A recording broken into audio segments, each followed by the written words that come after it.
mid ka mid ah shaqada ugu weyn arrimaha dibadda ee horyaala dowladda sanadjirka ee Soomaaliya waxaa ka mid ah deyn cafinta Soomaaliya. Hawshaas ayaa soo bilaabatay 2014 intii lagu guda jiray muddo-xileedkii hore ee madaxweyne Xasan Sheekh. Deyn cafintu waa markii ugu horeysay ku bilaabatay mideynta dakhli ururinta wasaaradda xukuumadda ee federaalka ah, diiwaangelinta iyo dib u habeynta iyo awoodsiinta bankiga dhexe. Xasan Aadan Xoosow oo ah la taliyaha arrimaha dhaqaale ee madaxweyne Xasan Sheekh waxa uu sheegay in deyn cafintu ay marayso heer gabagaba ah.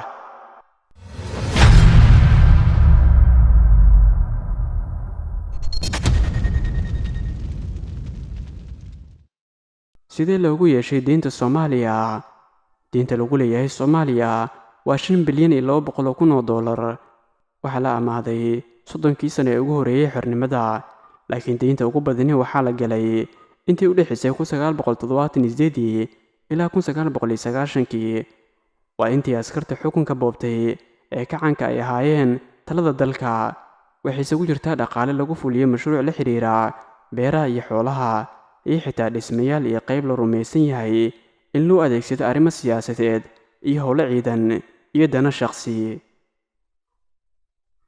tirada ugu badan ee deynta lagu leeyahay Soomaaliya waxaa loo arkaa inay tahay lacag u aruurtay oo dulsaarkeedu korayay 63kii sano ee ugu dambeeyay.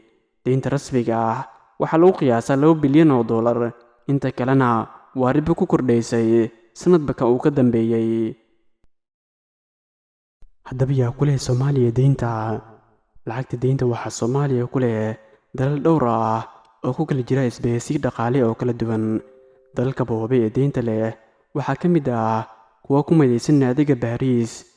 xubnaha naadigana ee deynta leh waxaa ugu horeeya Mareykanka, waxaa soo raaca Ruushka, Talyaaniga iyo Faransiiska.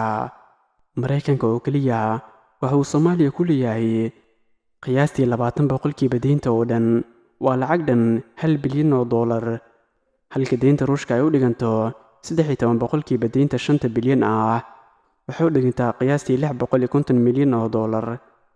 Talyaaniga waxa uu diiwaan gashan deyn dhan 550 milyan oo dollar oo u dhigantaa 11% deynta lagu leeyahay Soomaaliya. deynta Faransiiska waa 80% oo u dhigantaa 400 milyan.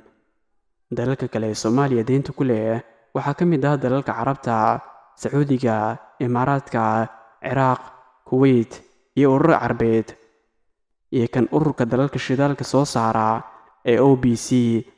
wadarta guud ee deymahaasi waxaa lagu qiyaasaa 900 milyan oo dollar. deynta dalalka Carabta iyo ururada kale waxay u dhigantaa 18% wadarta guud ee deynta lagu leeyahay Soomaaliya. deynta iyo dakhliga gudaha. deyntan waxay 110 jeer ka badan tahay dakhliga sanadlaha ee Soomaaliya.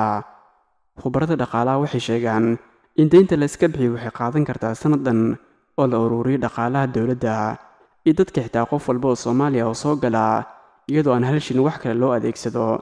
marka la eego dakhliga sanadlaha ee Soomaaliya, ma ahan wax la awoodi karo in sidaa loo bixiyo. wax badan oo horumarinta dhaqaalaha ah iyo karaamada qofka Soomaaliga ah ayaa nooga xiran deyn cafinta, ayuu yidhi sarkaal ka tirsan hay-adda maaliyadda Soomaaliya ee ku lugta leh deyn cafinta. dadka Jamhuuriyadda Soomaaliya waxaa lagu qiyaasaa 15 milyan oo qof.